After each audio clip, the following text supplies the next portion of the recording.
شكل النهائي يا حبايبي العصاير الفريش بتاعتنا ما شاء الله عليها مغذيه وجميله. حبايبي الحلوين السلام عليكم، ورجعت لكم تاني في فيديو جديد من مطبخ ماما الاقتصادي. كل سنه وانتم طيبين يا حبايبي بمناسبه رمضان. النهارده هنعمل عصاير من عصاير رمضان، هنعمل ميكس عصاير مع بعضيها. تعالوا نشوف يا حبايبي هنعمل ايه مع بعض. بسم الله الرحمن الرحيم. ده جزر يا حبايبي، برتقان بسره، ده فريش. الجزر ده فريش يا دوب انا غسلاه ومقشره بس، والبرتقان بسره طازه برضو. ده الاتنين هيبقوا مع بعض ان شاء الله، دول طازه. تعالوا بالنسبه لنوع عصير تاني يا حبايبي. بسم الله. الجزر ده هيتغسل يا حبايبي، هيتبشر قصدي، هركنه على جنب دلوقتي، وهنبدا في اللي هو العصير ده اللي خزناه يا حبايبي، الحاجات اللي خزناها مع بعضينا. بسم الله. ده العصير البلدي يا حبايبي، البرتقال البلدي اللي انا عصرته معاكم في العصاره اليدوي. ده الجزر المسلوق سلقناه مع بعض برضو وكيسناه ودخلناه الفريزر. وده الفراوله برضو اللي احنا فرزناه كله مع بعضيه، وهنطلعه دلوقتي في رمضان، عشان رمضان وعشان الصيف. كل سنه وانتم طيبين يا حبايبي، الصيف بيحب العصاير برضو. فتعالوا نعمل مع بعض ميكسات عصاير كده مع بعضينا. بسم الله الرحمن الرحيم. ومعانا السكر طبعا ومعانا الميه. هنعمل العصير بدر شويه يا حبايبي علشان يخش التلاجة، العصير اللي استنانا في التلاجة علشان يبرد على ما يجي المغرب ان شاء الله. تعالوا نبدأ بالأول بالفراولة والبرتقال المحصور والجزر المسلوق. نركن ده على جنب دلوقتي. ده الشفشف التاني. انا حضرت الخلاط اهو. بسم الله. نبدأ بالعصير نكبه في الشفشف. بسم الله. العصير ده ما فيهوش سكر ولا في اي حاجه يا حبايبي، برتقال بلد اللي عصرناه مع بعضينا خزناه كده. بس طبعا ده كان متجمد، بس انا مطلعاه من فتره علشان يفك من التلج اللي كان فيه، علشان ما يضرش الخلاط. بسم الله. الفراوله لسه يا حبايبي طازه زي ما هي اهي، يا دوبك اتلجت. ولما الفراوله تتلج يا حبايبي في الفريزر بتضطر شويه. بسم الله.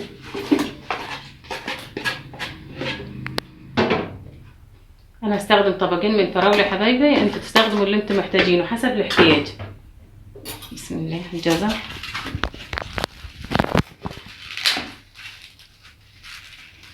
احنا مغلفينه كويس علشان ده كان في الفريزر. الجزر المسلوق يا حبايبي ده اللي كنا سالقينه مع بعض. بسم الله. والسكر. بسم الله الرحمن الرحيم. السكر حسب الرغبه، يعني لو عملنا العصير ولقينا العصير ناقص بعد في المغرب ان شاء الله لما نيجي نفطر هنزود حبه سكر، يعني نخليه ناقص شويه ما يزيدش، لان لو زاد مننا عشان ما نخفوش بس. والميه طبعا. بسم الله.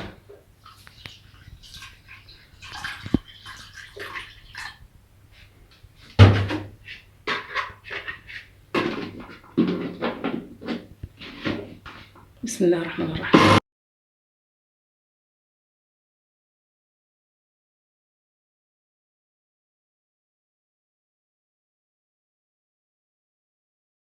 خلاص يا حبايبي كده شايفين اللون عامل ازاي. ادينا لون المانجا وطعم المانجا، عشان هو ميكس فواكه على بعضيها فبيدينا طعم المانجا، رغم ان احنا مش ضايفين مانجا ولا حاجه. بسم الله.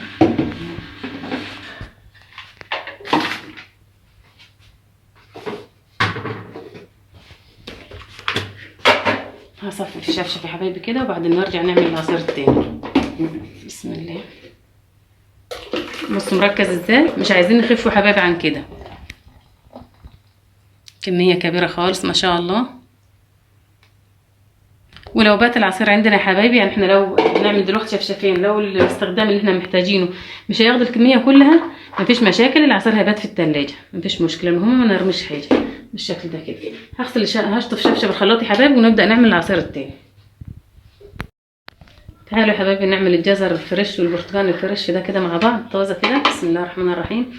الجزر يا حبايبي هبشره بس على المبشره الاول قبل ما احطه في الخلاط. بسم الله.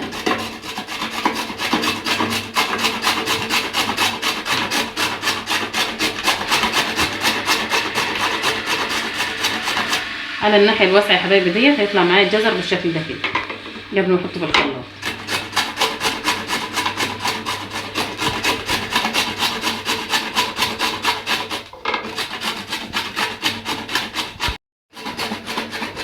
هيبقى بالشكل ده يا حبايبي كده. هبشر الجزر يا حبايبي وارجع معاكم نكمل باقي العصير. يا حبايبي بشرت كميه الجزر اهي، جزرتين اتنين. بصوا مطلعين كميه ما شاء الله كبيره يا حبايبي اهي. بسم الله.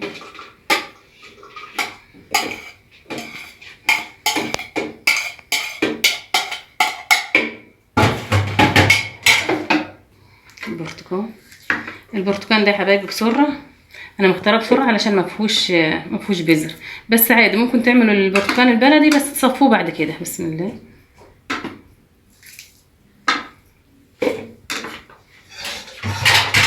اضيف السكر يا حبايبي. بسم الله. نضيف كميه الميه.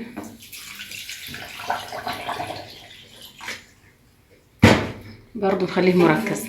بسم الله. الجزر ده جميل يا حبايبي علشان البرتقال فيه املاح والفراوله فيها املاح، فالجزر بيضيع الاملاح ويدي قيمه غذائيه عاليه للعصير بتاعنا. حلو للاطفال والكبار والحوامل والمرضى والكل. بسم الله الرحمن الرحيم. بسم الله.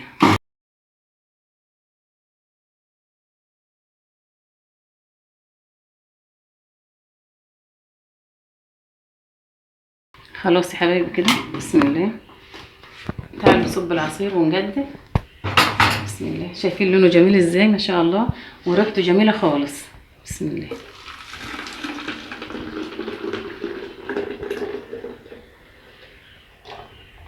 العصير بتاعتنا دي حبايبي مش هتتصفى، لان هي مفيهاش اي شوائب ولا حاجه، مش هنصفيها. بس زي ما قلت لكم لو عملنا بالعصير البلد هنصفيه علشان البذور اللي فيه. بسم الله الرحمن الرحيم. هنا هنصب عصير البرتقال. بسم الله.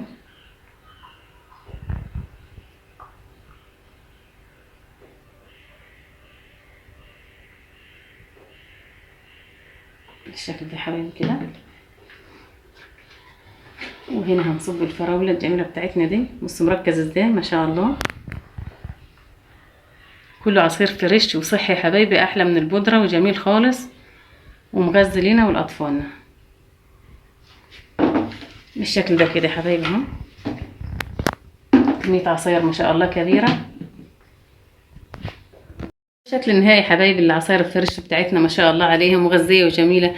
بس ما تنسوش يا حبايبي تعملوا لايك وشير وتشتركوا في القناه عشان ان شاء الله يوصلكم منه كل الوصفات السهله السريعه بالهنا والشفا لعصاير رمضان وعصاير الصيف يا حبايبي. كل سنه وانتم طيبين.